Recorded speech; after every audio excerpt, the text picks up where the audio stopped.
Hello दोस्तों, कैसे हैं सब लोग।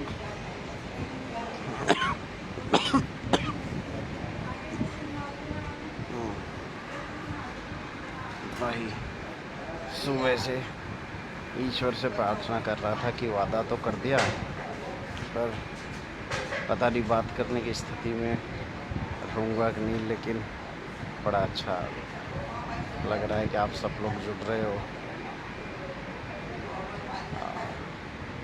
ये जुड़ते ही आप लोगों के कईयों के दिमाग में ये आ रहा होगा कि या तो ये मास्टर पागल हो गया या फिर ये एडिक्ट हो गया ऑनलाइन का। स्वतंत्रता है, सोच सकते हैं, लेकिन मेरा कारण है, उसको मैं सबसे पहले अपनी बातचीत में स्पष्ट करता हूँ अक्सर। देखो मित्रों, एक अध्यापक जीवी आत्मा जो होती है, बेशक मैं एक अध्यापक नहीं हूँ, तो भी एक अध्येता होने के नाते मैं कुछ ना कुछ आपसे सीखते रहने की कोशिश करता हूँ। संदेश ऐसा दीजिए जिसे फॉलो करके लोगों को गर्व महसूस हो, आपको याद कर सके, चाहे अच्छे दिनों में चाहे अपने बुरे दिनों में भी। पर संदेश बड़ा संयत और जिम्मेदार नागरिक वाला होना चाहिए। इसीलिए मैंने सोचा चलो आज आईसीयू से फिर लाइव आया जाए। बहुत सारे मित्र, आगे बढ़ने से पहले मैं एक बात बता दूं दोस्तों, सुनता हूँ कि दुआओं में बहुत चमत्कार होता है। कोरोना का सीवियर केस दूसरी बार गंभीर रूप से जो कोरोना ने घेर लिया, आईसीयू में था। कुछ ऐसे फ़ोटोज़ हैं जो मैं उस स्थिति से मैंने बोला मेरे नर्सिंग असिस्टेंट को, भाई ये मशीनों को हटाइए, क्योंकि उनकी फ़ोटो सार्वजनिक बड़ी नकारात्मकता फैलाती। इसलिए अब ये सिंपल ऑक्सीजन के सहारा लेते हुए आपसे बात करूँगा। हाँ, सबसे पहले अच्छी बात ये है कि इन दिनों मैं बड़े लुत्फ़ उठा रहा हूँ लोगों के प्यार का। आज बड़ा ताज्जुब हुआ, सोशल मीडिया पे अपने बारे में लिखी कई पोस्ट देखी। मित्र लोग, हमीद भाई जैसे लोग मस्जिद में पहुंच गए इस नाचीज़ के लिए, नमाज पढ़ रहे हैं, दुआएं मांगने। यूपी से बड़े प्यारे लोगों का मैसेज आ रहा है। काफ़ी लोग, इतना प्यार देखकर, भाव विभोर देखकर लोगों को बड़ी खुशी होती है। और मैं कह सकता हूँ कि दुआओं में बड़ी ताकत होती है यार, क्योंकि सुबह ही जो रिपोर्ट 60 कल की रिपोर्ट थी कि फेफड़े 60% डैमेज हो चुके हैं, वही आज होते होते और केवल मेरे 3 अजीज़ मित्रों को छोड़कर मैंने किसी को नहीं बताया था कि ये बढ़कर 75% डैमेज हो चुके हैं। ना मेरे घर वालों को, इवन मेरी पत्नी तक को, किसी को मैंने नहीं बताया था। लेकिन मैं सबसे अच्छी बात आपको ये बताऊंगा कि देखिए, उन हज़ारों लोगों की दुआओं का असर देखो। अभी रिपोर्ट आई थोड़ी देर पहले कि कुल काउंट जब चेक किया गया तो चमत्कारिक लाभ और 10% के लगभग फेफड़े रिकवर रिपोर्ट में दर्शा रहे हैं। आप समझ सकते हैं कितनी ताकत होती है दुआओं में। चलिए भाई, गलतियां की हैं हमने, अब भुगतेंगे भी हम ही। ये तो चलते रहता है खट्टा मीठा। अब सीधा और मुद्दे की बात ये है कि एक सबक लिया है इस दौर में मैंने भी। इंसान वैसे तो सबक लेता रहता है और देता भी रहता है, और उतना ही जल्दी भूल भी जाता है। पर आशा करता हूँ कठिन दौर में जो सबक लिए जाते हैं ना, उन्हें जल्दी से नहीं भूलना चाहिए। मैं आपसे एक निवेदन करना चाहूँगा आज, और वो निवेदन अपने लिए नहीं, इस प्रकृति ने जो 2 साल में ये विभीषिका झेली है और जो पिछले कई साल से झेलता आ रहा है, मैंने आज फेफड़ों की इस गंभीर चुनौती से जो जूझ रहा हूँ, मतलब किधर भी जा सकती है गाड़ी, अभी कुछ नहीं कहा जा सकता। आज मुझे ऑक्सीजन के महत्व का इतना पता हुआ जो किताबों को पढ़ के पहले कभी पता नहीं होता। मैं आपसे एक निवेदन, एक दरख्वास्त करूँगा दोस्तों, इसीलिए आया था। सबसे इम्पोर्टेंट चीज़ तो ये है कि हाँ शेर सिंह जी, आराम भाई, आराम भी चलता रहेगा। मुझे पता है इस वक्त डॉक्टर नहीं आ रहा, तो मैंने भी समय चुरा लिया थोड़ी देर। अब ये नर्सिंग स्टाफ वाले एज ए स्टूडेंट होते हैं बेचारे, इनको थोड़ा सख्ती से बोल दूँगा। आपसे मिलने का जो मन है वो कभी कभी अनुशासनहीनता करवा देता है। हाँ, मैं मेरी बात कंप्लीट करूं। मेरे जितने भी मित्र हैं या विद्यार्थी जुड़े हुए हैं, या मेरे अग्रज भी, बहुत स्नेही अग्रज यहाँ पे हैं जिनका मुझे असीम प्यार और सहयोग मिल रहा है, सबसे मैं दरख्वास्त करता हूँ कि पर ईयर, हर साल कम से कम अगर 5 पेड़ भी आप लगाने की कसम अपनी ज़िंदगी में ले लो, एक कितने बड़े दर्द निवारक बन सकते हो, आपको इसका अंदाज़ा नहीं है। क्योंकि इस ऑक्सीजन के महत्व को मैंने समझा है। अक्सर मेरे विद्यार्थी जानते हैं, बैच कंप्लीट होते ही मैं उनसे हमेशा ये वादा लेता हूँ कि एक पेड़ ज़रूर लगाएं। जो शिक्षक जुड़े हुए हैं, जो मेरे भाई मित्र जुड़े हुए हैं, आपसे भी मैं गुजारिश करूँगा, यार अपने लिए ना सही, प्रकृति का एक हिस्सा होने के नाते एटलीस्ट तो आप ही का फ़ायदा है उसमें। अब सबके लिए ये एक मिशन बना लो। पर आज का सबसे महत्वपूर्ण निवेदन तो यही था कि इस कोरोना में मैंने सबक लिया, और कि मेरा जो भी कोई होगा, मैं उससे वादा करवाना चाहता हूँ कि अपने हर जीवन के हर साल में 5 पेड़ न केवल लगाने हैं, उनकी अच्छे से परवरिश भी करनी है। ऐसा वादा कर सको तो मैं समझूंगा आपने मेरा बड़ा मान रख दिया।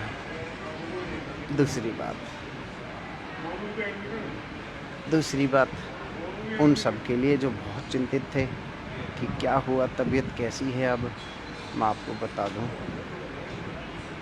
कोरोना ने अपना काम कर दिया।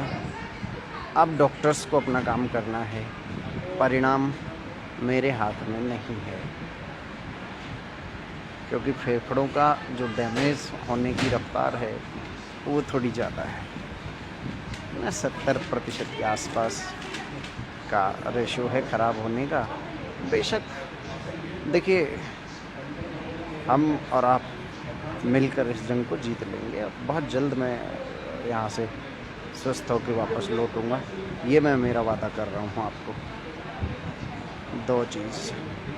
तीसरा बिंदु कि सबक है और रास्ता भी है। मेरी बात को ध्यान से समझना।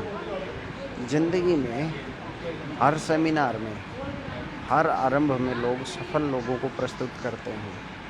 मैं कहता हूँ सब कुछ नहीं, केवल सफल व्यक्ति ही आपको सब कुछ नहीं सिखाता, बल्कि ठोकरें खा के अगर आप ठीक से समझना चाहें तो सबसे अच्छी शिक्षा ठोकर के बाद मिलती है।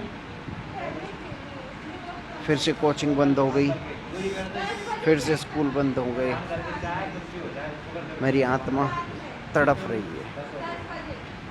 मेरे भारत, जिस भारत के कंधों पर हम चलेंगे आगे, जो मेरे नींव के पत्थर हैं अभी स्कूल के, उनकी नींव खोखली भरी जा रही है। आप शायद इस गंभीरता को नहीं समझ पा रहे, कि स्कूलिंग का जितना नुकसान इसकी वजह से हुआ है, इसको पाटने के लिए आपकी और हम सब की एक मुहिम होनी चाहिए।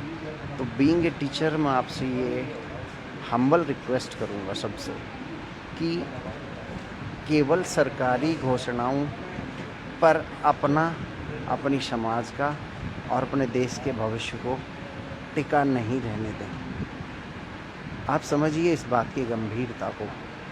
एक महामारी जो आपको दिख रही है, जिससे मैं पीड़ित हूँ, आज आईसीयू, कोरोना आईसीयू से मैं आपसे बात कर रहा हूँ, आप देख पा रहे हो, पर मैं जो देख रहा हूँ आपको उसे देखना है। आपके बच्चों का भविष्य क्या बनेगा? जिन बच्चों की नींव खोखली हो चुकी है, प्रमोशन होने से आधार नहीं बन गया, तो आप पर एक बड़ी भूमिका है, आपके कंधों पर।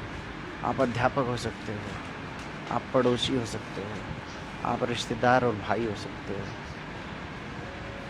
आशा करता हूँ मैं जो गंभीरता की तरफ आपका ध्यान दिला रहा हूँ, आप ज़रूर इस पे ध्यान दोगे।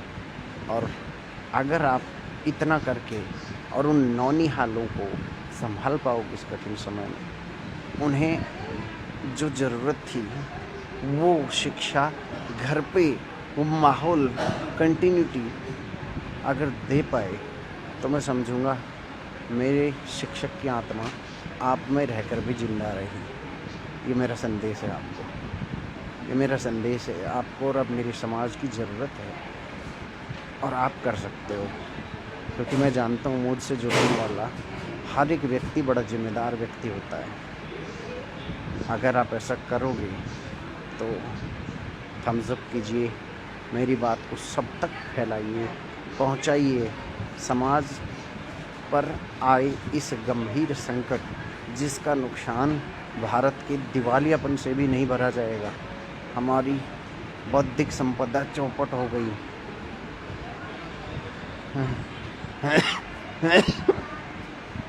तो मुझे स्वास्थ्य खोने का या फिर जान का इस तरह का कोई डर न था, न है।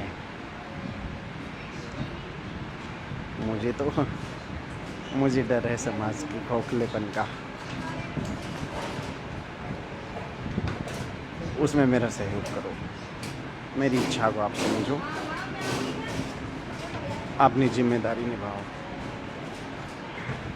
और अंत में निवेदन, अगर किसी से प्यार करते हैं, किसी से भी, घर वालों से, दुनिया से, तो सबसे पहले खुद से करो। राजा खुद सुरक्षित नहीं है तो प्रजा को कैसे सुरक्षित रखेगा?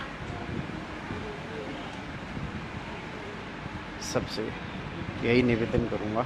इतना गंभीर है ये दूसरी लहर कि मैं आपको एक्सप्लेन नहीं कर सकता।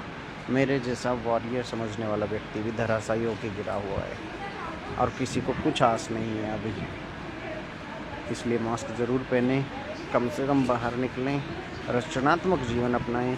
शायद अगली पोस्ट में नहीं आऊँगा, अगला लाइव नहीं आऊँगा, क्योंकि बहुत कठिनाई हो रही है। इतना ज़रूर मैं आपसे, गजेंद्र भाई जैसे लोग जुड़े हुए हैं, मेरे छोटे भाई गजेंद्र जी, आप जैसे स्कूल संचालकों का बड़ा दायित्व बनता है। मैंने बात कही है, उस पर ध्यान देना। और शहद सब लोग अपनी बचाओगे, समझ लो सब कुछ बच गया। बच के रहो, मास्क पहनो। बड़ी सरल लग रही है कहने सुनने में, लेकिन बहुत इम्पोर्टेंट बात है भाई, वरना जिसको लागेगी जो ही जानेगी। क्या तकलीफ़ होती है यार, मतलब ओहो, मज़े आ गए। तकलीफ़, दर्द का मैं बयान नहीं कर सकता। मतलब आँखों में दर्द से आंसू और होठों पे हंसी आने से रुक ही नहीं पाती। यार क्या दर्द होता है चेस्ट में, पता नहीं कहाँ होता है, मैं तो एक्सप्लेन भी नहीं कर पाता। तो बच जाओगे, हंसते रहो, मुस्कुराते रहो, देख लेंगे, लड़ लेंगे सबसे फिर। ठीक है, आज इतना ही। और अपने रचनात्मक माहौल को, खुशियों को ज़िंदा रखो। मैंने ये सीखा है, पैसा बहुत बाद की चीज़ है। 2 मिनट की ही सही जी लो ज़िंदगी, बस यही सच है। न इससे पहले थी, न इससे ज़्यादा है। ठीक है, अभी के लिए अलविदा। बाकी टेंशन मत लेना। मेरे हामिद भाई जैसे प्यारे लोग, कई भाई फ़ोन पे आए, कई स्टूडेंट फ़ोन पे आए और फूट फूट कर रोने लग गए। ना बातें की जा रही थी, ना देख पा रहे थे। उनके लिए अगाध प्रेम मेरे दिल में रहता है। आप लोगों की दुआओं से ही मैं बड़ी तेज़ी से रिकवर हो जाऊंगा, ये वादा करता हूँ। फिर मिलता हूँ जल्दी। ओके, नमस्कार। लेकिन ये कोचिंग और स्कूल कॉलेज बंद होने के खामियाजे से हमारे बच्चों को लुटने से बचा लीजिए। और मैं तो कहता हूँ इसे मौके में बदल दो, मौके में बदल दो। बाहर शहर में जाकर जो लुटते थे हमारे बच्चे, वो लुटने की परंपरा को भी तोड़ सकते हो। अब आप जहाँ के भी हो, अपने लोकल स्तर पर इतना अच्छा माहौल खड़ा कर दीजिए। सब लोग मिलकर जो जितना कर सकता है कीजिए। पेड़ लगाइए, मास्क लगाइए, शिक्षा का पौधा लगाइए। नमस्कार। आज इतना। आप तो सब खुश हैं ना? ठीक हूँ।